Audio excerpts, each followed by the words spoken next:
football's only podcast. Here we're joined by head football coach Craig Pazia. Coach, how you doing this week? Oh, Ski, couldn't be any better. Looking forward to talking to you and about last week's game and what we got going on this week. Hey, we got quite a crowd here at Station 21. We're about a block north of the square here in Crown Point, and we're feeling it tonight. Oh, this is huge. Look at it, full house here. I mean, I don't know if they can get another person in this place.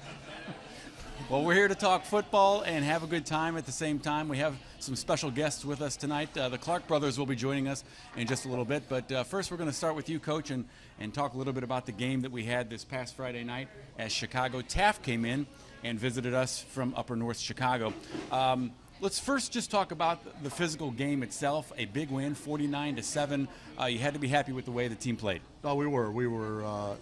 Again, you go in a game like that, you really don't know exactly what you're going to get, right? They hadn't had a game yet, so we only based it on their last year's games and the film that we saw, and we told our guys that, we wanted to jump on them early. They had a long bus ride, and it's their first game, and I thought they answered the bell. We did exactly what we wanted, got onto early lead, and then we're able to get a lot of players to play in the second half. Pretty balanced attack, both in the air and on the ground. 3 tight ends, all with touchdowns, some great passing, and some great runs as well. Yeah, I thought offensively we mixed it up pretty well, and I think Noah was 15 for 17, I think, in the first half, and threw, again, 8 different receivers. But I think the defense set the tone for us. Pinning those guys back 2 or 3 times within their 15-yard line, and it's a lot easier to score when you have a short field. So good all-around game, and I thought our guys really performed well, and I think we took a step forward from the first game. Now, the story from the first 2 games, obviously, you're scoring a lot of points, but you hit on it just a second ago. The defense has really been on it. Negative 15 yards rushing this past week, negative 5 the last week. What's up with this defense? Well, the defense comes to play, and again, we got a lot of guys back from last year, and some of the guys that weren't starters played a lot last year as well, and we're going to count on those guys because I think they're a special group, and right now our first defense is unscored upon, and we want to keep it rolling. But hats off to Coach Granger and the defensive staff because they've got these guys ready to play the first 2 weeks. Now, the first game was a big win, but it was also a big win in another way, too. It was an orange out for Leukemia, a special game for you, Coach, and I know you and the principal from Chicago Taft met for the first time since all this happened. Kind of talk about your emotions and how they kind of were up and down all night, especially at the beginning of the game. Yeah, actually before the game started, it was hard to keep in check. That's for sure. First of all, you just look at the stands, and it's just capacity crowd. With most of them wearing orange, and I knew we'd have some support, but I never thought we'd have anything overwhelming like that. It was just unbelievable. And then to be able to meet Mark, who was the guy who really reached out to me when I was in the hospital. He's also a leukemia survivor, and really it was his idea that once I got out of the hospital that we put this game on, and lo and behold, we pulled it off, and I think my biggest win was the awareness that we were able to give to the people there, and even through social media, real happy with what our guys did on the field, but it was off the field that really I think we made a difference with, and a lot of people to thank, and a lot of people that really jumped on board with us, and to not only bring awareness to leukemia, but also Beat a Match, which is a registry that has all the donors lined up for the people that need the bone marrow transplant. And you had said to the players after the game and to some of the interviews after the game, this particular win was one of your best, or if not the best win, for a lot of different reasons in your entire career. Yeah, and the win itself, again on the field was fine, but it was a win off the field. That we made a difference. And I told our players that we made a difference by bringing awareness. I know there's a lot of people that had no idea, how a donor works. That there's so many people dying because they don't have a donor. We had swab kits there. They said it was overwhelming in regards to how many people were taking them.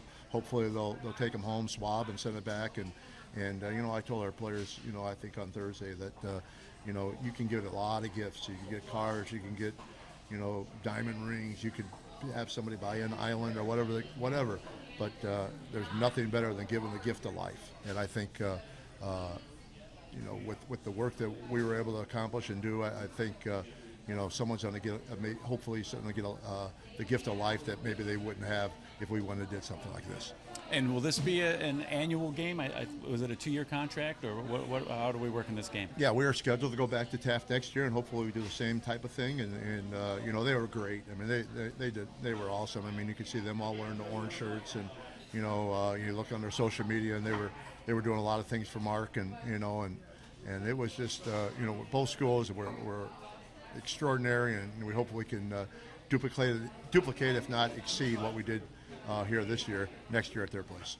Well, as we always do every week, we're going to pick out and nominate some players of the game, and you've got somebody on offense here that you're giving the player of the game to. Yeah, he's one of our special guests, but our offensive player of the week is Paul Clark, and Paul went through a position change this year from being an offensive or all-conference defensive player to now moving over to the offensive side of the ball, and it's taken him a while to pick it up, but I think this week was without a doubt his best game, and he did a lot of blocking at the point of attack, and it's really good to see him doing what we think he could do on offense. So Paul Clark, our offensive tackle, is our offensive player of the week. It's nice to have an all-state wrestler leading the way on the run there, huh? Oh, it is, and we got a couple of them on that offensive line, so it never hurts. How about defense? Defensive, we had one young man step in there and really did a great job. He's actually his first start this year, and just tore it up. And again, another wrestler, but Mark Gonzalez, our nose tackle, did a fantastic job, and only a sophomore. So we're going to see a lot more out of Mark. But congratulations to Mark, our defensive player of the week. This week's special teams player of the week, Jacob Jones. Jacob Jones was outstanding on kickoff coverage, and I told the team today, I don't know if I've ever had anybody cover kicks like he does. I mean, he is just relentless, just flies down the field and finds a way to make the play, and was on 2 really, really great kickoff coverage plays, and just a really, not just a special team guy, because he plays offensive defense for us as well, but he did a great job covering kicks, and you're going to see a lot more of that from Jacob Jones. All right, let's talk about the prep now. Prep offense. Our prep offensive player goes to Lou Tiwan. He just coming back from an injury, and it's Eli's little brother. Some people remember Eli from last year, and Lou did a great job of playing running back against our defense and giving them a great look, and coaches decided to award him with our prep player of the week. And on the defensive side this week, you're giving that the award to Will Ward. Yeah, Will Ward did a really good job of getting us ready to go, and took some leadership down on the defensive side going against our offense, and coaches were overwhelming vote with Will Ward being our prep defensive player of the week. Now, we've said that the Bone Crushing Award may not happen every single week, but you certainly found one this week. Yeah, and it comes from a running back. We had one of our big plays early on. It was sort of a broken play, and Noah was flushed out of the pocket and looked like he was going to get hit from behind. And Larry Ellison came around and wheeled back and really gave a bone-crushing block, to say the least. And we were able to complete that ball, and I think it ended up going all the way down to the 1-yard line. And without Larry doing his job, and actually it really wasn't his job, doing something else that maybe someone else should have done, picking a teammate up, and really a bone-crushing block. So congratulations to Larry. Well, congratulations to all the recipients of this year's, or not this year's, but this week's awards. Congratulations. And we're going to take a quick break, and when we return, we're going to have 2 brothers here. The Clark brothers will be joining us and talking about last week and the big week ahead with Marville. We'll be right back.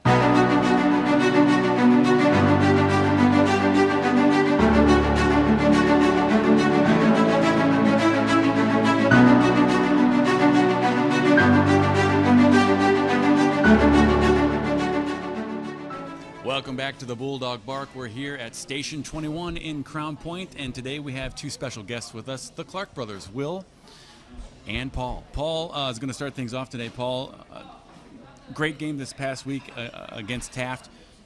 Talk to us from a player's perspective about how emotional that game was, seeing Buzz go through some of that and their principal on such an important night like Leukemia Awareness Night? It's obviously really emotional for all the coach buzz and all that, obviously. But we really had to focus in as players because we knew it would be an even more special night for coach if we would get the win for him. So we knew we had to focus in and really focus on our technique so we could go in there and perform like we should and execute our game plan against Taft. Mm-hmm. Now, Will, Coach was talking a little bit earlier about you switching positions this year from the defense to the offense. That was switching you on. We'll stick with you then. I'm sorry. I thought it was him. How has that adjustment been for you? It's really, I didn't play very much tackle at all. I was usually just all a defensive guy, but I knew the team needed me where I was at tackle. They needed a tackle. They needed me over there. So I really just took it and ran with it. It was a little rough at first, but really just tried to focus on the skill, the footwork, try to learn all the plays. And it started, first week was a little rough, missed a couple assignments, but really honed in on it the second week going into that game. And I feel like I did a much better job, but there's still more room to improve, like a lot more room to improve. So you got it. You still got a lot of game and a lot of season left. Now, Will, I guess I said that because I have seen you come in on the offense in a few special packages. Is that right? Yeah, I play a little bit of tight end, Okay. mostly just blocking though. Okay, I thought so. So talk to us a little bit about Taft and just how great that defense has been, not giving up any points and hardly any yards at all. Yeah, most of the people on our defense have been playing together for like 2-3 years, and we're just a really close group, and everybody trusts each other on that defense. And when we go out on Friday nights, we know that we have each other's back, and if somebody messes up, we're there for them. And we just have so much confidence in each other, and we know all the work we put in at practice, and we just go out there and perform every week. And it just makes it so much easier when most of the people on our defense, they all hang out together, you know. We're tight, so it just makes it that much easier to go out there and play when you guys just have that chemistry. Sure. Speaking of chemistry, you and your brother obviously have some chemistry, and you made it a big announcement in the last couple of weeks. You guys will be going to Buffalo University together to both play football. Yes. Talk to us about that decision and how that came about. Well, it was kind of last minute. The Buffalo coaches wanted me and Paul to take a visit to Buffalo, but I was the only one in town. So me and my dad rented a car and drove 7.5 hours to Buffalo. And I was the only one there. I went on a visit, and then at the end of the visit, I got offered by the head coach. And then I came back, and they were texting me and Paul, and they said that they were going to offer Paul. And they called him and offered him. I was in Texas when Will went down there. I was in Texas. Yeah. I came back, and the day I got back, I got on a phone call with the coach, gave me an offer, and we knew they'd been talking to me for a while, but I didn't end up going down on the visit with him. And we just... First place gave us an offer both together. We both love it. I've been in love with Buffalo for a while, so we just knew that we wanted to go there. Yeah, wanted to get it off the table so for the season, so we could focus on beating. Talk to me. Is that a relief now? Is it kind of like, okay, that part's done. Now I can focus in on the season? The recruiting was kind of stressful, but now that it's over, it feels great to know that where we're gonna go, and the coaches, the head coach, everybody it just feels like home there. I mean, it is far away, and that might but having Paul there will make it easier. So, I mean, I was just gonna be a little hard, but we feel like it's home. You're gonna love it. You're gonna love it. That's for sure. Well, big game coming up this week. Yes. The Marville Pirates come into town. They're highly ranked and always a powerhouse in their division. What are you guys thinking going into the game against Marville? We're thinking just physical. We got to play hard. I mean, obviously they're fast, probably faster than us, but we pride ourselves on being physical and just being more disciplined and ready to go. And that's what we plan on doing this upcoming week. Yeah. The coaches, they have a great game plan. They love to put in every year, every game, each week. They have a great game plan. We just it's more about us as a team than it is about the opponent right now. We just got to focus in, listen to what the coaches are saying, perfect our technique, and just go in there, and we got to execute. That's the biggest thing. We got to execute, and we got to play hard, be disciplined every play, assignment, selfless players. Everyone do their job, and we're going to win. It'll be perfectly fine. And you're at home this week, and Yeah. you guys have to be happy with the kind of crowds that you've been getting. The Orange Out was unbelievable. Oh, yeah. Even the first game on the road had a huge crowd. How important is that 12th man? It's just a fantastic atmosphere, and it feels like it's even when something goes bad, the crowd's still behind you. We got a great crowd. Even when it's going good, it's going good. When it's going bad, it's still going good because the crowd's still behind you. They got your back 24/7. So That's incredible. Well, not to overlook this season by any means, but gotta say congratulations to you both on a state championship for the wrestling here at Crown Point. Will, I know you won Yes. first place, third place. Congratulations. I mean, that had to be a dream come true as well. Yeah, it was a really great experience, and I feel like wrestling really ties into football too with some of the like technique and stuff like that, and it was just great. yeah. Like, I can't imagine any schools are too anxious to play Crown Point when they see you guys coming back after a season like you had last week. Well, guys, thank you so much for joining us today on the BullDog Bark. Best of luck this week, and throughout the season, I'm sure we'll be talking to you guys again. Sounds Thank you good. so much. Thanks for having us. No problem. We'll be back with more BullDog Bark and Coach Buzz in just a second.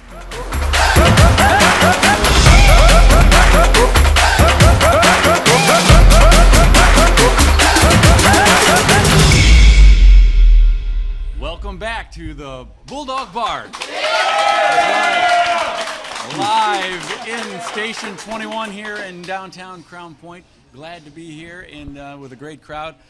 Coach, we just finished talking a little bit with the Clark brothers. Special group of brothers there, huh? Yeah, you don't get any better than that. Those two guys have accomplished things that most people would not even dream about. But we're glad. We're not glad they're seniors because we'd like to keep them a little bit longer. But we're glad we got them for the rest of the year, and looking forward to seeing their leadership as we move on. Well, we do have a giveaway to give away here at Station 21. Barb has a shirt for the first person that can go to her and answer this trivia question if you're standing in the crowd. We're looking for, besides Crown Point High School, can you name the 3 most recent high schools that Coach Buzia has coached at? If you can be the person to do that and go to Barb, she will give you a T-shirt. So, Got a winner. oh, we already have a winner. Oh, well, she's deciding what's going on there. While she's picking the winner, Coach, let's talk this week. We've got the Marville Pirates coming into town. Last year, you were able to go into a hostile environment, beat a very highly ranked team.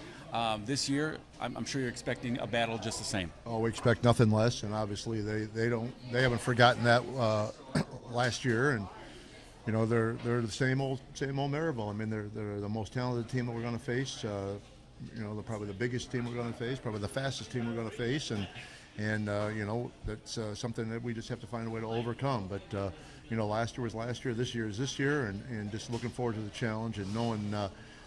After the game, win or lose, they're definitely going to expose some of our weaknesses and know what we're going to have to do moving on from that point in the season.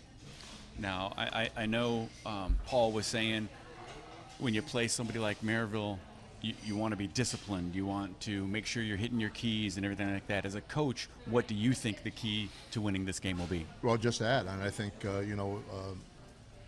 last year we were able to put some points on the board, and it was only because we were able to control the ball and we were able to hang on to the ball, right? No turnovers, and we've been pretty good this year without turning the ball over, knock on wood, and we want to continue to do that. And obviously on defense, we want to force some turnovers. And we know the only way that we can compete with these guys is to be a disciplined football team and do things the right way. Because if we get in a track meet with them, or we get any type of where we're just matching speed for speed, it won't work out for us. So we know we got to be physical. We know we got to be able to, execute, align correctly, and finish plays and take care of the football. And if we do, we'll be in the game. Now, this game's at home. You got to love a home game against a tough opponent.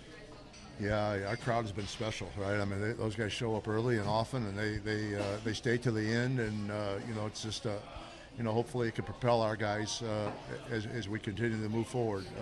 We play 2 pretty clean games, but at some point you're going to hit a stumbling block. Some things are going to go wrong, and we hope that the fans are there to pick us up and be able to propel us and move us forward. So our fans have been just unbelievable. From the orange out, I hear this week might be a blackout. I'm not sure, but I heard that. So if that's the case, I'd love to see all our guys in black on the home side.